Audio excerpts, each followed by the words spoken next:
Good morning, good peoples of the world. Oh, look who's in the chat. We've got everybody, the regulars. Scott K has even graced us with his presence as he wakes up in time for the stream.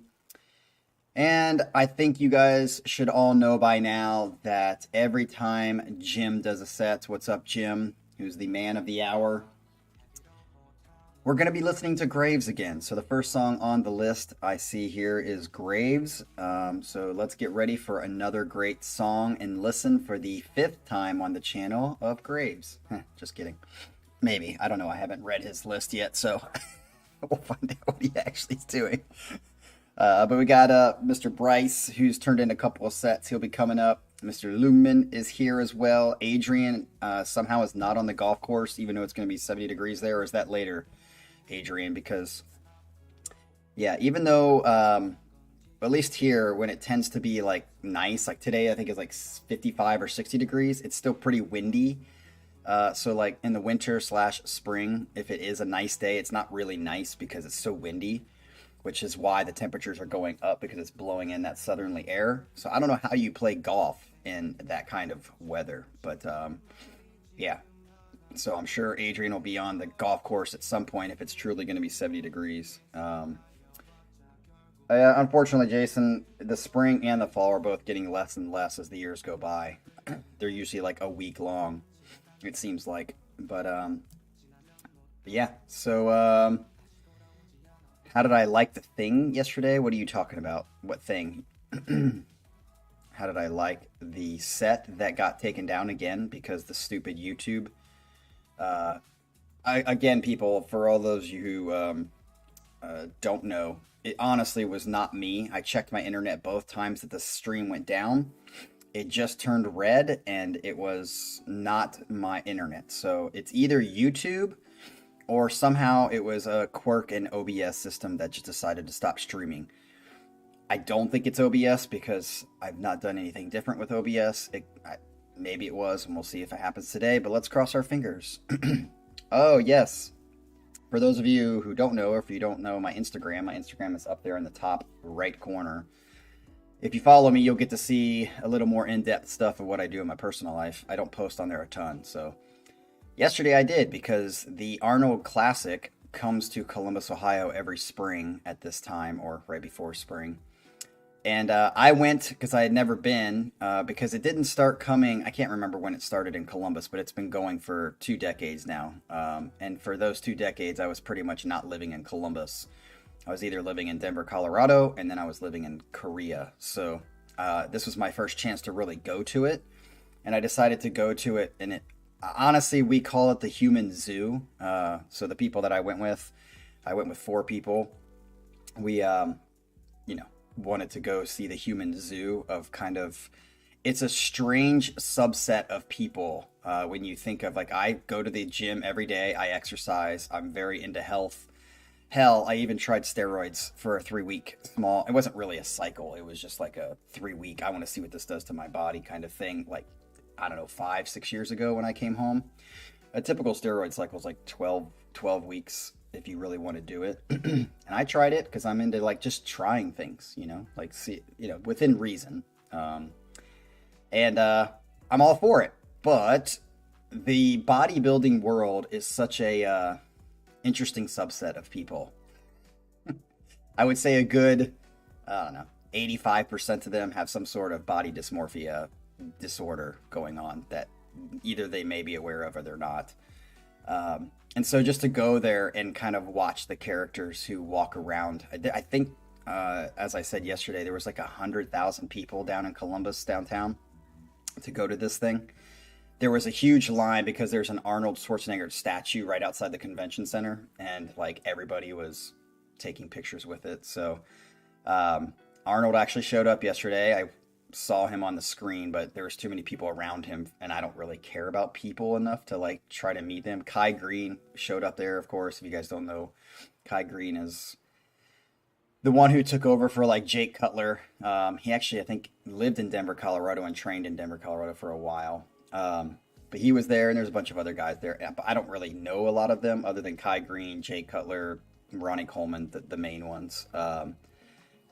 And even knowing them, I wouldn't go try to meet them. I don't even try to meet Mike Portnoy. I don't care. I've told you guys this before. Like, if I was ever famous and like that kind of person, I think I would be like the very few celebrities that refuse to sign autographs. I would just be like, why? It's the like seriously, you need to focus on other things in your life than getting some person's autograph.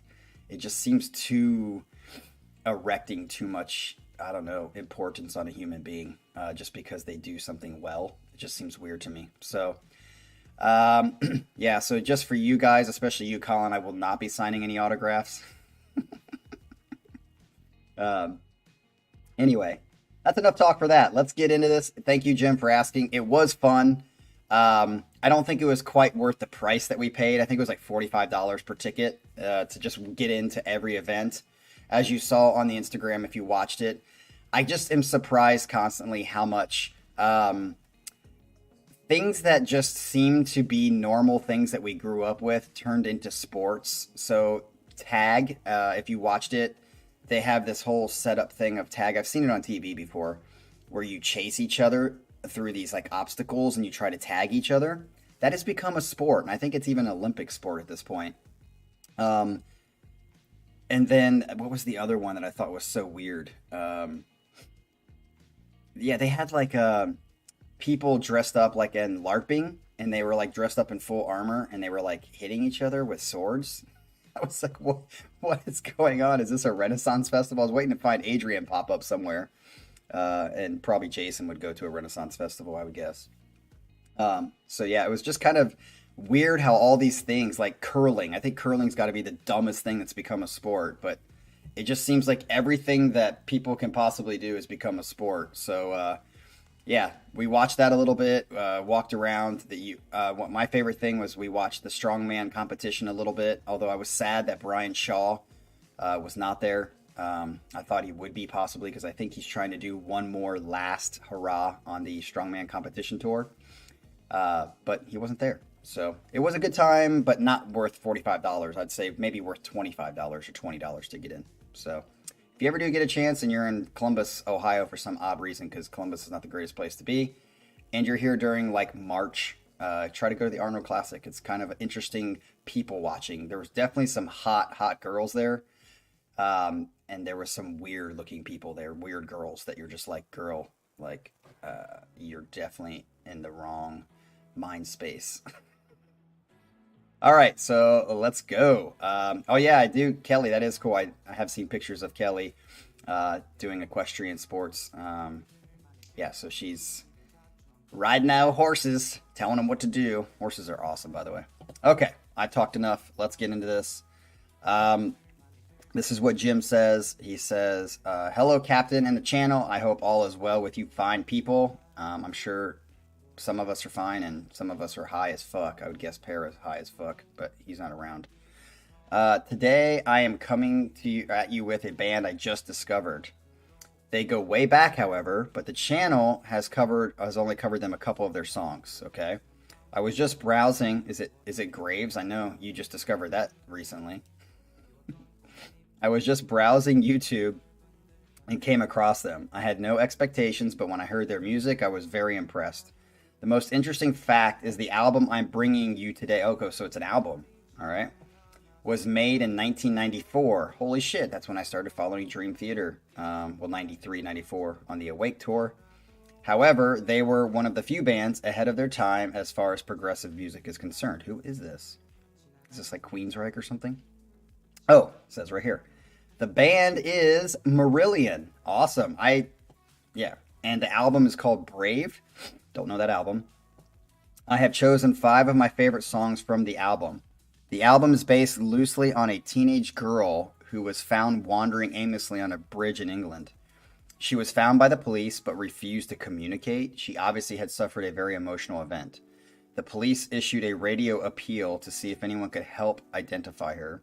Eventually, the girl was reunited with her family and taken back home.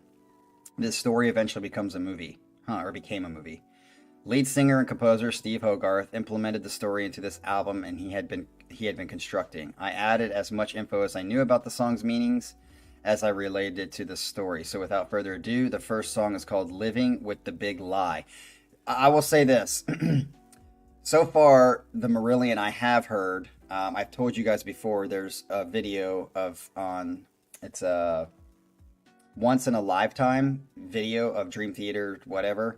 They do this, I don't know, like, they, who is it? I'm trying to think. It's like a covers kind of night that they do, and they filmed it or whatever. They had the Yes guitarist, Steve Howell on there. They had Barney Fife, I think is his name, from Napalm, not Napalm Death. He's from, I can't remember who he sings with. Singing a Metallica song cover that they did. And then they also do a song with Marillion. And that was my first exposure to Marillion. And that song that they do, especially the delay part that they do at the end, is so cool. So I really like what I've heard from Marillion. I don't love them, but I do like a lot of their stuff. I think they're very good with the melodic side of progressive. So again, on the scale, when you have like Meshuggah over here and you have like Yes and Genesis over here, I feel like Marillion's definitely much more on this side of the ballpark, even more than Dream Theater. They're not very technical as far as like doing technical things. They're just very much about writing good music that's not typical pop that would be on the radio. So they kind of fall in that progressive aspect because of that. They do go off in spaces, but not like technical runs and stuff like that. So we'll see with these 5 songs. This is all Marillion today, how I feel about it. So this is called Living with the Big Lie.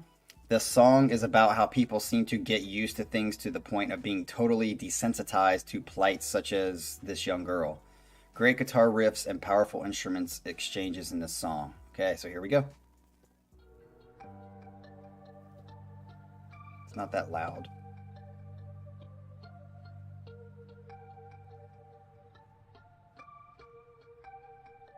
Do I need to turn this up? It all began with the bright light and the noise. The chaos of the senses, and the scream of desire. Touching and being touched, a million loose ends to tie. The ticking of the clock and the cradle rock. It's gonna get loud. See, this little like intro with the guitar is kind of like the ending. Doesn't have the delay on it, but it just sets, I think Marillion sets really good moods. Love this mood right now.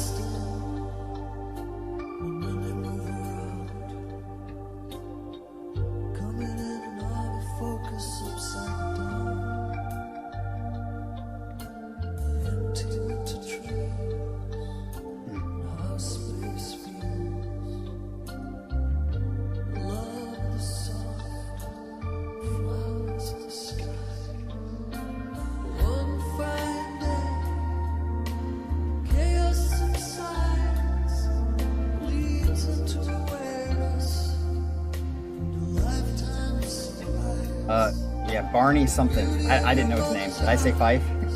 First one that came to my head. Barney something.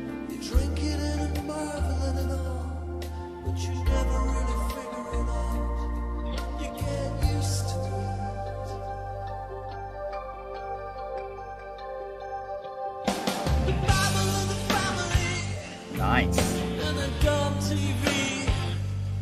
See, just like I think Michael's right. The Genesis feel, the old Genesis feel is kind of their thing.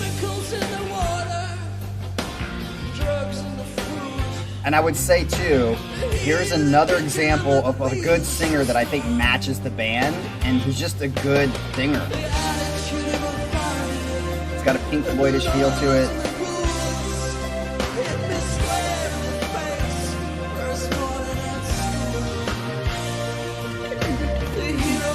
Michael, I hope you're okay, dude. I don't know what's wrong with you, but...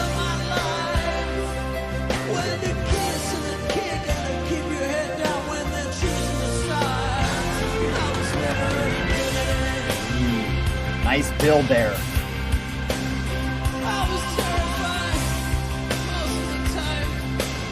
I would love to see these guys live. I think it'd be good emotion, good energy.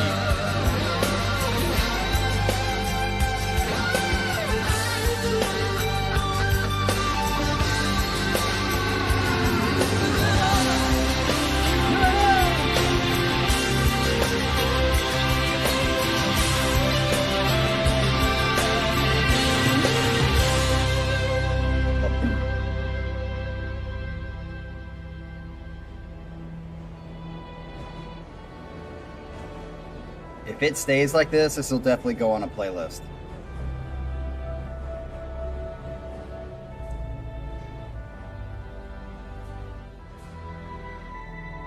Man, I'm gonna call them the Marillion moods. Because they set a good mood.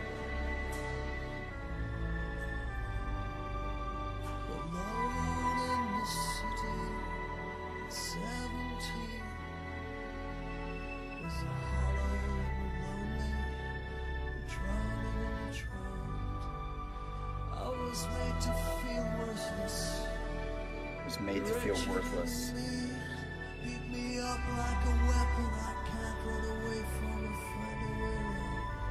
I definitely feel some like Pink Floydish feel to it. Maybe it's the synth keyboards.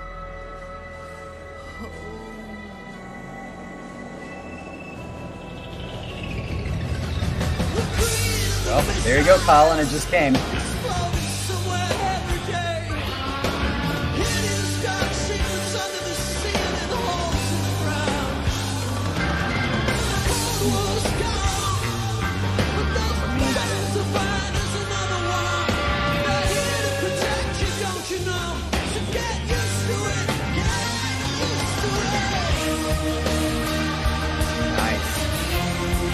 Good energy, good build.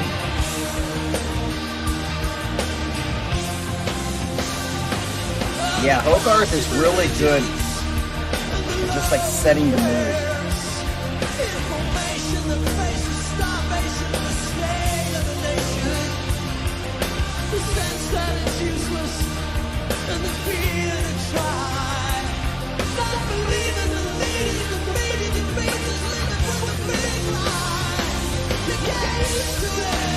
Man, he's got a really good voice. I like his voice, and it fits well with the music they're playing.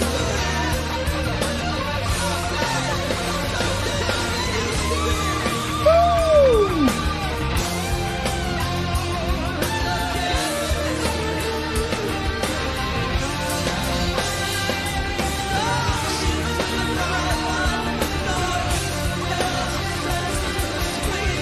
Ooh, did you hear that syncopation?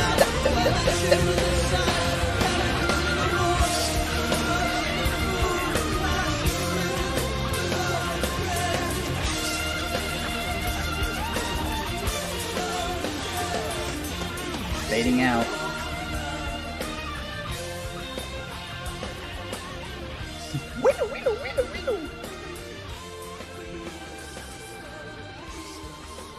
Yeah, definitely dig this song. It'll be interesting to see because it's definitely Marillion, and I would say Marillion also fits in the category of, so far of what I've heard, of like a lot of the songs sounding very similar to each other. Like I feel like this is a typical Marillion song. Good vibes, and so we'll see. What was that? That was like some talking or something in the back. So it'll be interesting to see these next 4 songs that we go through, if it just kind of is a continuation of this song in the same sound, in the same mood, in the same focal point, or if it's got like some, differences between them. So I'm kind of interested in that. Let's get to the second one.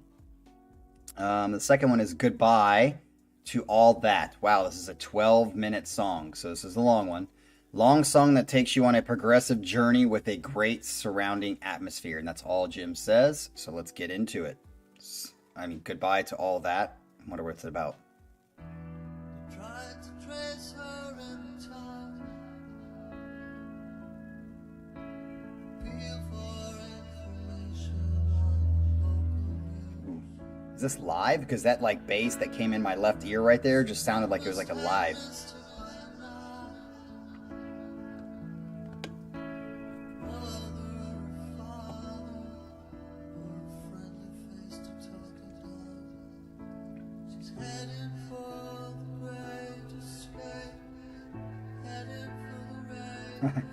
Kelly getting blasted by Periphery.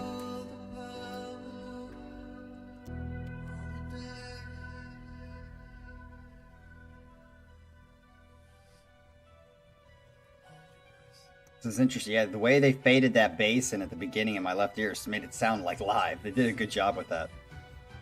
Yeah, that's like I said, like even I could feel Pink Floyd in the last song a little bit too, but this is Nice build here.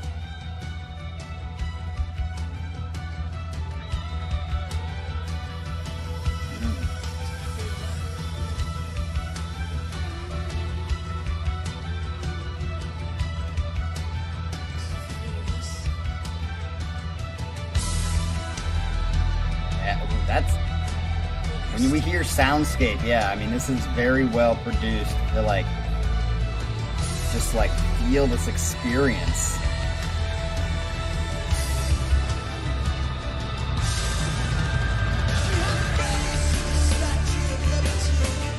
Okay, now it sounds like everything's in the background.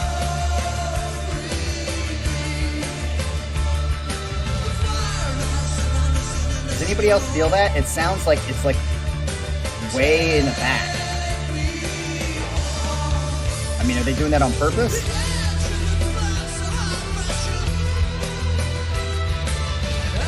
Yeah, exactly, Ryan.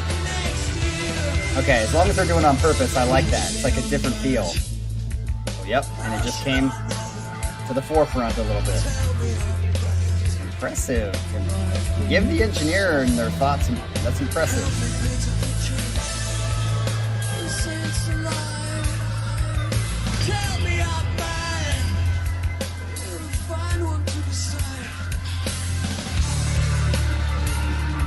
Man, this is excellent. I love that.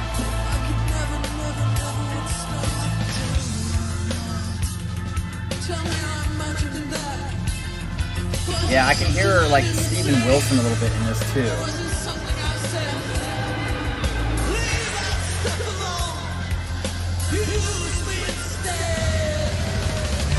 Ooh, nice fill there.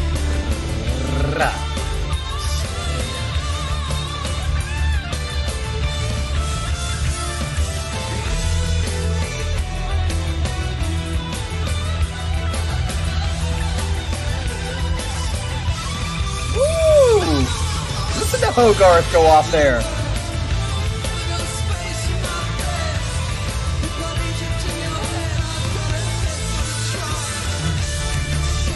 And these guys are excellent at building emotion.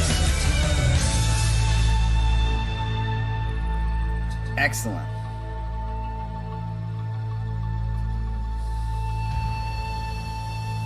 It's interesting though because like again, like I'm very much feeling in the Riverside vein. Like Riverside to me is very similar in that like I like their songs, I like what they do, but something stops it from like pushing me over to where I just like love it, like a Caligula's horse kind of thing. And I can't quite put my finger on why. Maybe it is the lack of technical prowess or something. I don't know. I'm not saying that's what it is. I'm just kind of thinking out loud.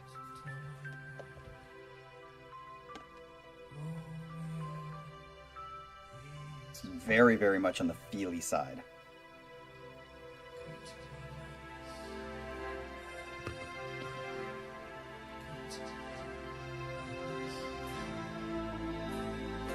And that was a nice transition into this section, man.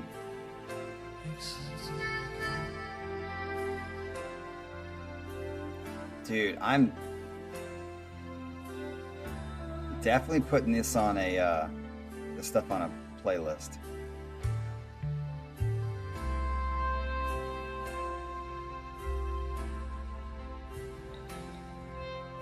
All right, Colin, take care of the kids. It's including your balls too. Take care of those kids as well. It's called Gold Bond.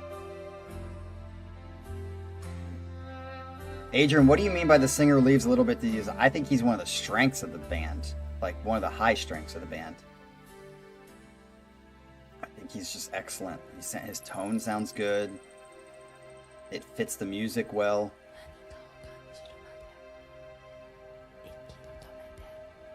I just think maybe because it's so moody and so, like, just, I don't know. But it doesn't get, like, heavy. I mean, I think Marillion, I would never hear like a heavy section from Marillion, or I haven't yet.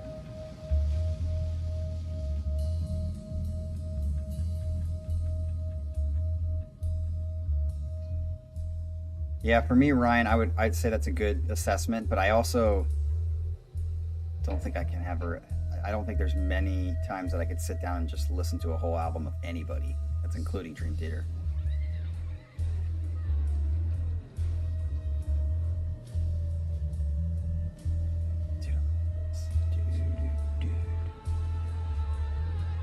This is like almost like good campfire music too. I'm thinking about putting this in my campfire playlist.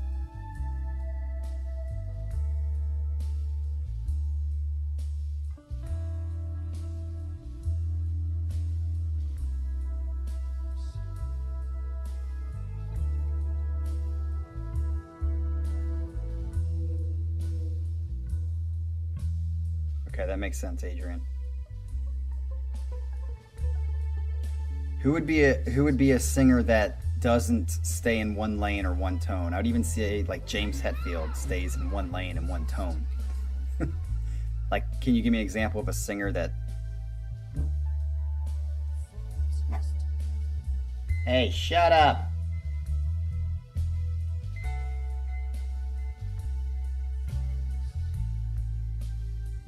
Okay, Einer's a good example of that. But I also feel like Einer does too. Einer constantly does that kind of tone, and like it's kind of like in that in almost every song.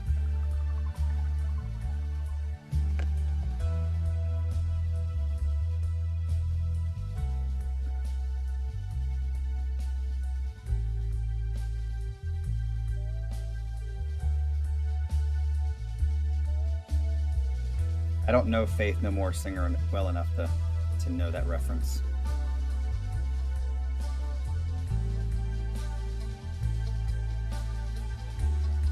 But Adrian, I agree, and that's why I think it's a good example. But I also think he does the exact same ups and downs almost all the time in the same in like every song.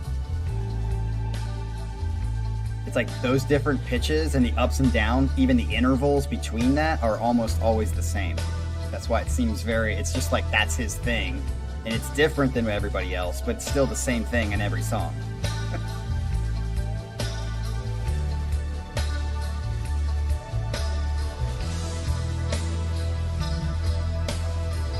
Okay, Mike Patton. I don't. Yeah, I don't know names. I don't even know if I know his singing well enough.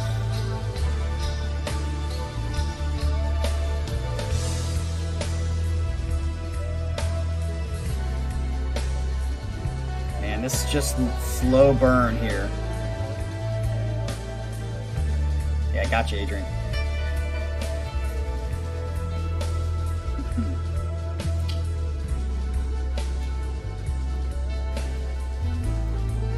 Man, this is just total fucking get high music, man.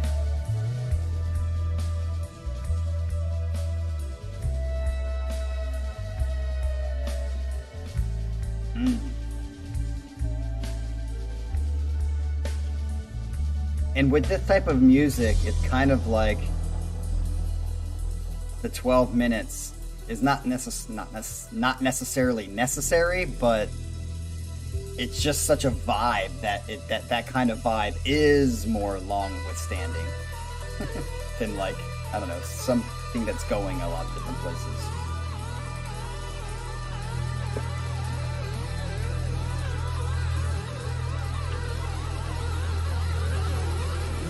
So those of you who know Periphery, would you agree with Kelly? I don't know Periphery enough to know that. If that's a yes or no.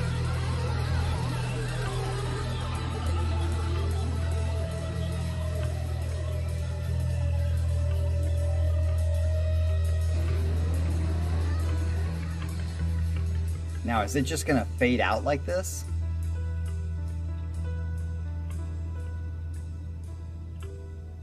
Oh, okay.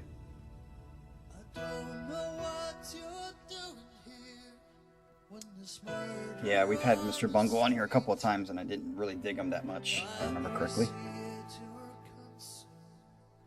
Don't waste your time on me.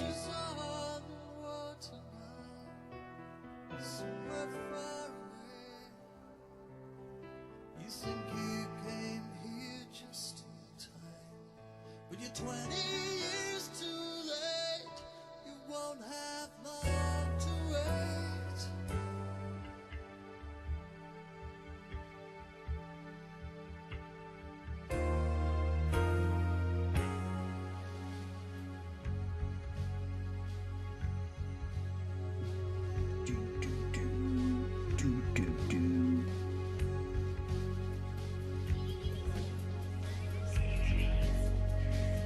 Oh, so we're fading out here? Has it already been 12 minutes? Like I said, with a song like this and a mood like this, the 12 minutes just kind of is like, it's completing this chill out feel that you're getting.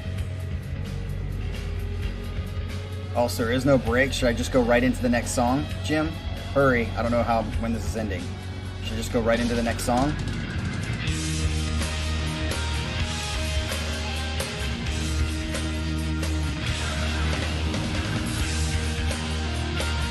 Okay, I'll go right into it and then I'll read what you said while we go into it. Especially if it's building like this into the next song, it'd probably be smart. Ooh, halftime. Ga. Ga. Boom, boom, boom. Okay. Right into the next song. So I'm going to still say that I thought 1 was better than 2. 2 was a little too chill for me for 12 minutes. But I liked it. I still like both of them. So he said this is called Hard. This is called Hard as Love. This song is balls to the wall. Starts out straight rock and roll, as we're hearing. But progressive elements are added as the song builds. Hey, here we go.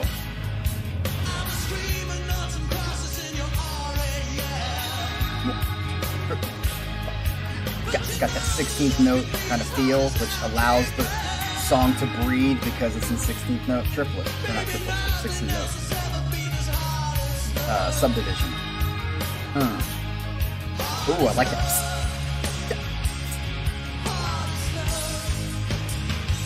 I feel like it's not that loud still. There we go.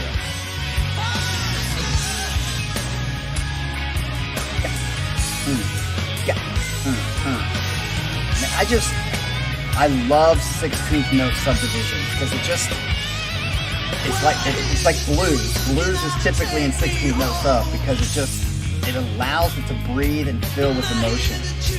The best subdivision of 4.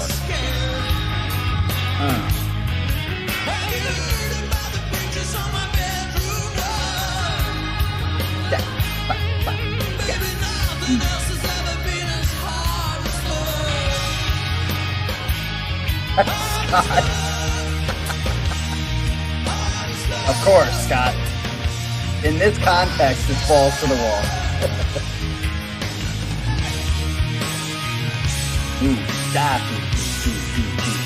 Nice syncopation there with the instruments. Nice break. Yeah, I'm definitely digging these songs. Oh, there's that chorus sound on his guitar.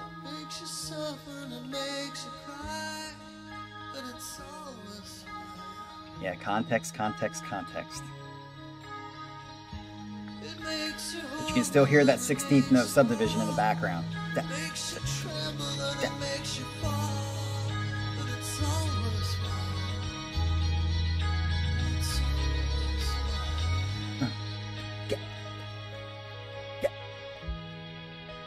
Hey, what's up, Martin?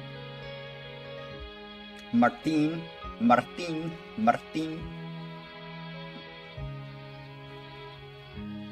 Makes you desperate and it makes you dream. Makes you dangerous and it makes you scream. I want to call you Martini. I hate drinking martinis, though. So maybe that's not a good thing. But I love Martini Irvankan. Martini Irvankan. Hey, can we all start calling him Martini unless he's offended by it? If you're offended by it, Martin, we won't. But I like Martini as your nickname. I'm gonna call Scott Special K. Strange things are afoot at Circle K. Call you Circle K.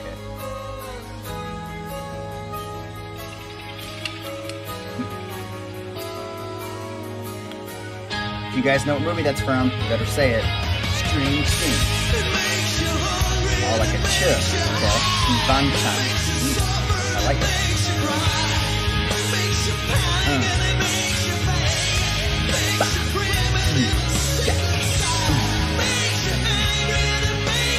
I like that.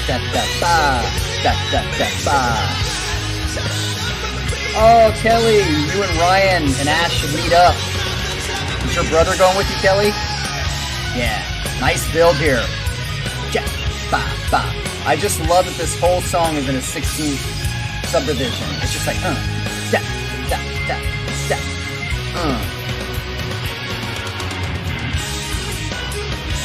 Yeah, this is the kind of shit I love. For waking up. I'll be seeing Hagen in Cleveland.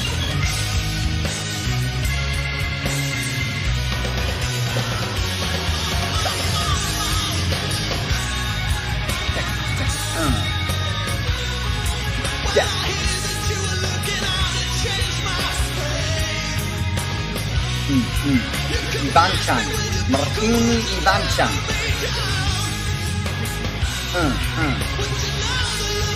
Dude, definitely the most energetic of what we've heard so far right here. Dude, Jim, you guys should all meet up.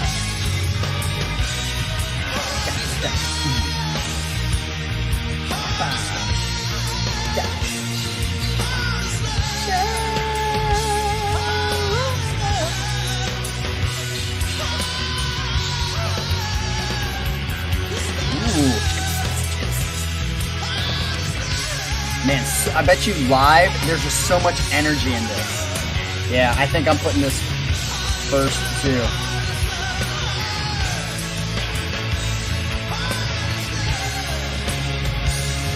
1, 2.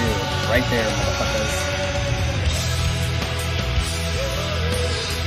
Scott, you shouldn't tell Jim to use KY jelly, okay?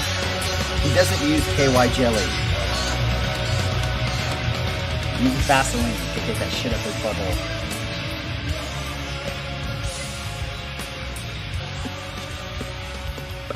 Dude, that was an excellent ending to that song.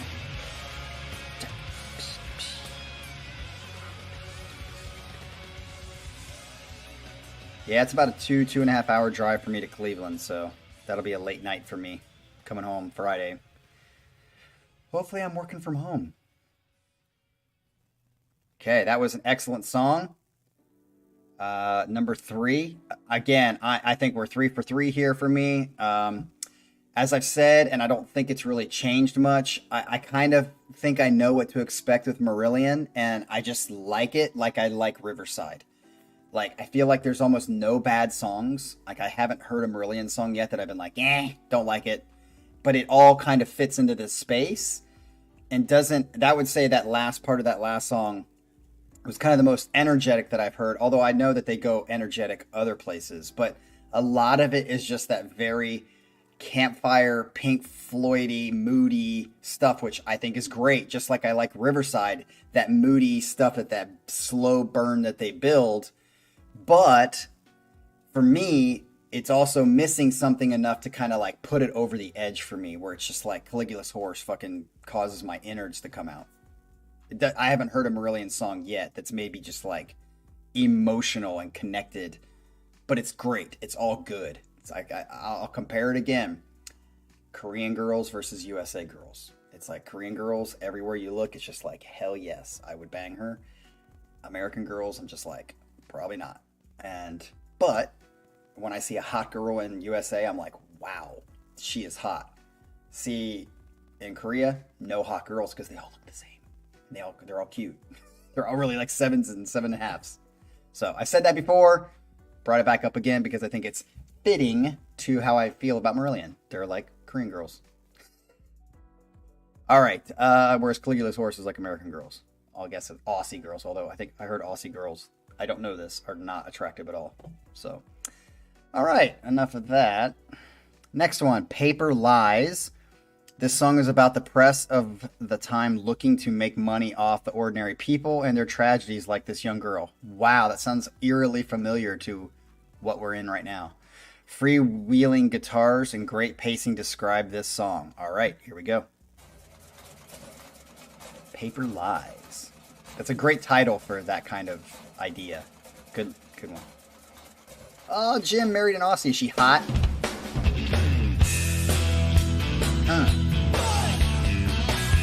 Boy! That's interesting. Oh, I thought he was going to do it again.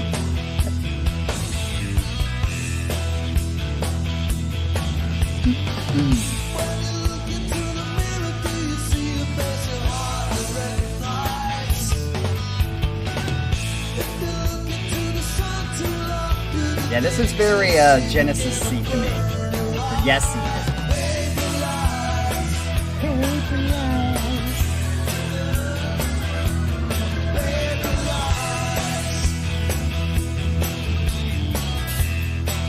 Oh, that's interesting, Lumen. Nice view of that. I don't know why they would save the 80s. Saving it from moving on, or because you thought the 80s sucked? I thought the 80s were great. Lots of great stuff. More than any other decade.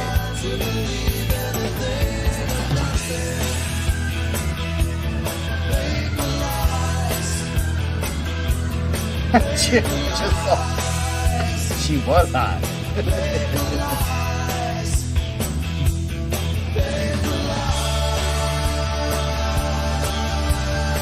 Hey Scott, if that's going off the rails, that's nothing. I'm happy about that.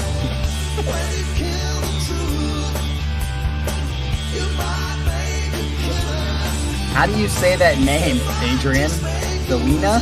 Zoena? Interesting name.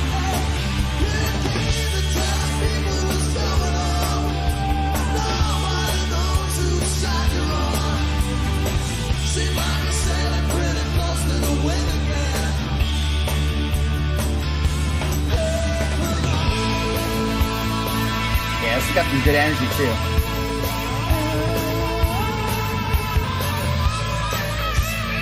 Amethyst.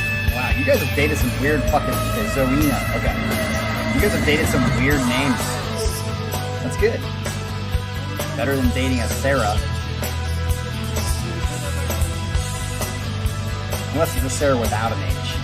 They're the crazy ones. Ooh, that was cool. Blackette. Yeah, they throw in these little spices of, like, coolness here and there. Rhythmically.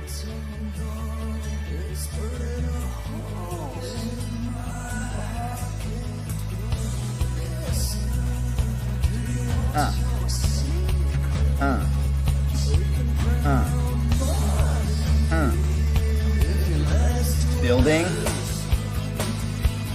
Yeah, this has got that.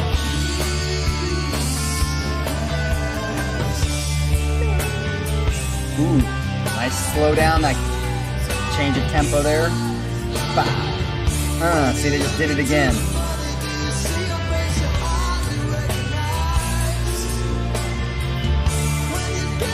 I'm sure, Scott, that you toss that salad every day, right? Cucumber. Gave it a nice fresh lick.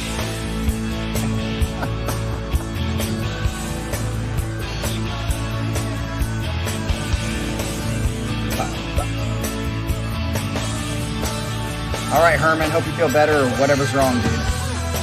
Just go look at Daria pictures. That'll brighten your day up.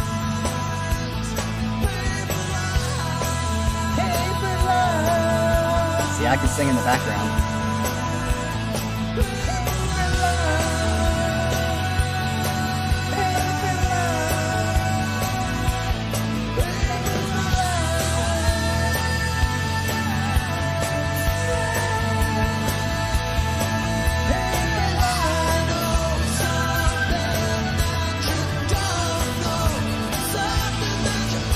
Hey, where did Martini go? Did Martini leave because I said Martini? Martini, come back.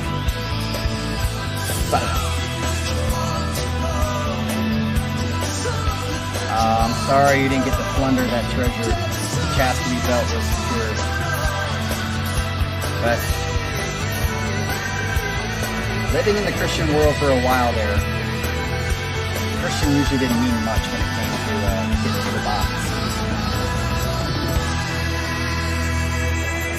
Not the securest chastity belt in the world. Blah, blah, blah. Okay, I don't know why, but I like that song, but I'm actually going to rate it last. It wasn't my favorite. Had more energy for sure, but I don't know. Maybe I prefer Marillion with more of the like chill vibe. Or maybe not. I'll have to hear more. Okay, Martini's here. Good. I didn't want to scare him off or push him away.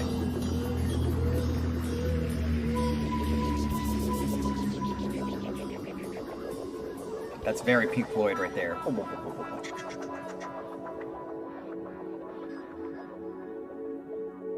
Wow, look at me and Adrian on the same page. Oh, and same with Ryan. Holy shit, that's unusual.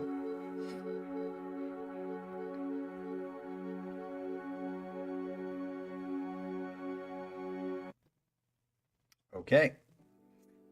So again, I'm gonna say it as I've said before. Not a bad song. Not a single bad song I think I ever heard from Marillion. They're all pretty much right there. Very good, but if I have to be picky, I like the other ones better than this one because of the mood. That was more, I would guess maybe typical, like in the way that it vibed, kind of liked it, just didn't love it as much as the other ones. I thought the other ones had a little more vibe to it, I guess, or mood setting. So that brings us to the last one, which I've heard the title of this, but I think I heard the title of this in a different band. Isn't Neil Morse have a title called The Great Escape? Or am I missing something? Maybe I'm mixing it up, but for some reason I've definitely heard The Great Escape, but I never associated it with Marillion. I thought it was like a Neil Morse title to one of his albums or something like that. I might be wrong. He says, I love the guitar progressions and how the strings complement nicely. This is the epic song of the album. I believe it achieves its goal. Well, I can't wait to hear it. Let's see if it beats the other four. Heading for the great escape, heading for the rave, Have I heard this before? heading for the permanent holiday, heading for the winter trip, heading for the slide, heading for the dignified walk away.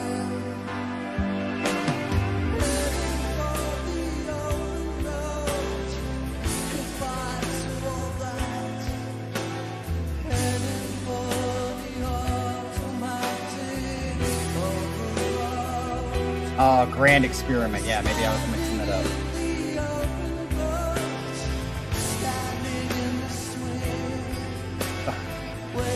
Yeah, this is back to that good mood setting.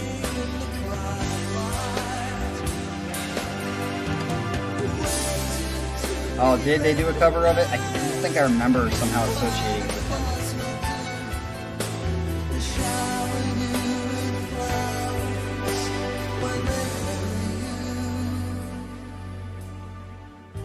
Their transitions are seamless too.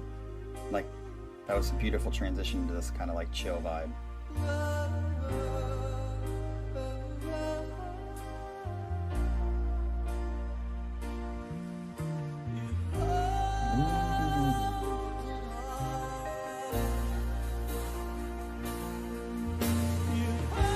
Wow, we're like doing like, everyone's connected to each other somehow.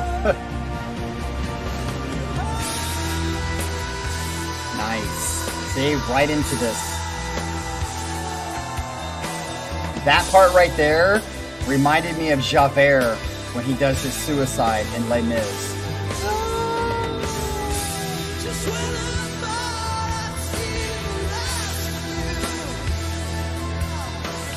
What's up, Alexis? You're more than a little late.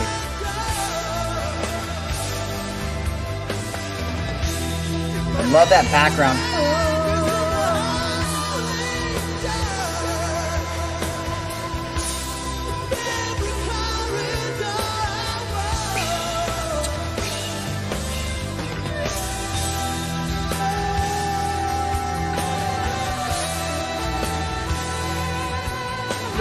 blah.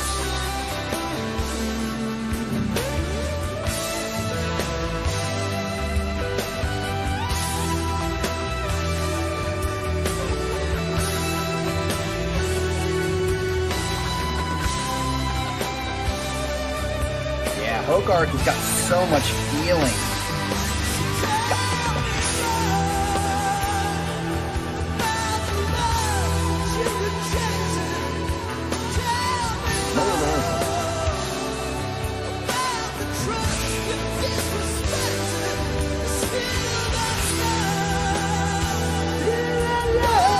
I think, Adrian, what do you think about it singing here? I think his singing is going up and down and lots of emotion, and just pitch and tonality is good. Nice fadeaway.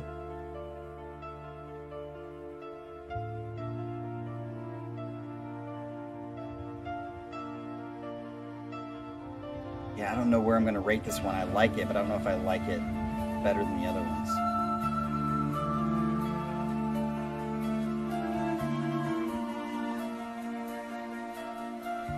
Well, Colin, you came right in at the end, I think. I don't think there's much left of the song.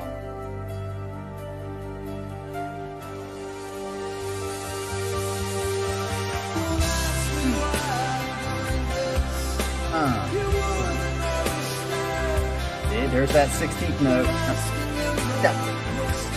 Dude, these guys, and again, I'm going to make a theory that songs that have more emotional vibe and just connection tend to have a 16th note subdivision in it.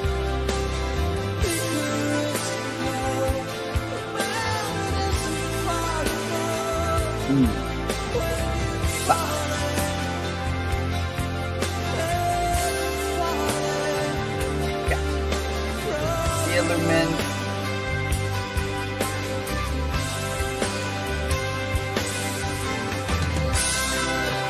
Yeah, I think I'm definitely going to put this one first. It is... kind of like all the other ones wrapped up together very well.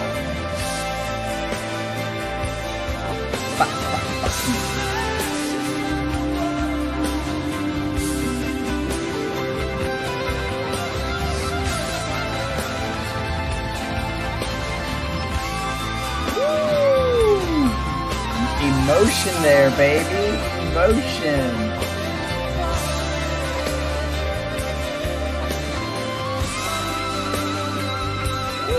Hear that like vibrato with these? Oh yeah.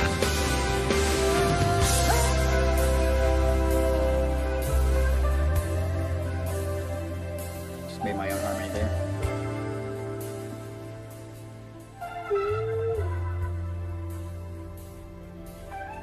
I do wish they had Hogarth up higher in the mix when he does his solos, because they're good and you can hear them, but they're kind of like, I feel like they're in the background, which maybe that's what they're, obviously that's probably what they're going for.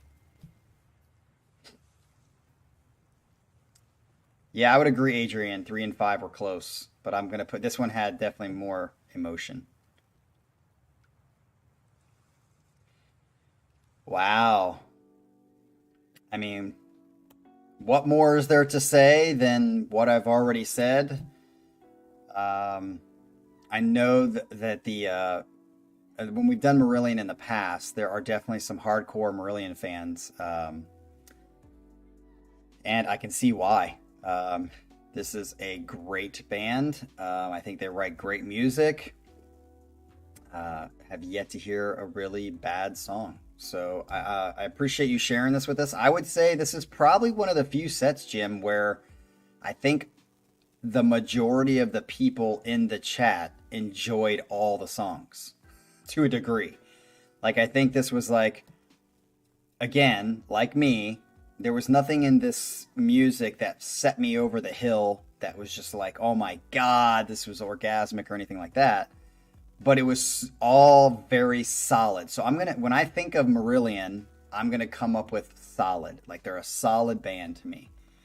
And I think everybody in the chat can kind of just jump on board with these guys and be like, yeah, this is good, solid music. But it's not maybe ecstatic music. Maybe that'd be the only difference. But nice choices. And anytime Marillion comes on here, I think I'm at a point where I'm going to be looking forward to it because I can pretty much know what's going to happen and what to expect when they come. So before we say goodbye, I just want to say thank God we didn't have a single red light on the stream. No disruptions. I think that's good. Hopefully it stays that way. Maybe it was an OBS thing or just a YouTube retarded thing, but it's been green this whole time and it's been great. So with that said, you guys have a great Sunday. We are here tomorrow night. Who's up tomorrow night? Tomorrow is Mr. Herman. Hopefully he feels better. But Mr. Herman has a set for us tomorrow. And then we are ready for the week after that. So have a good one. Thanks a lot and peace out.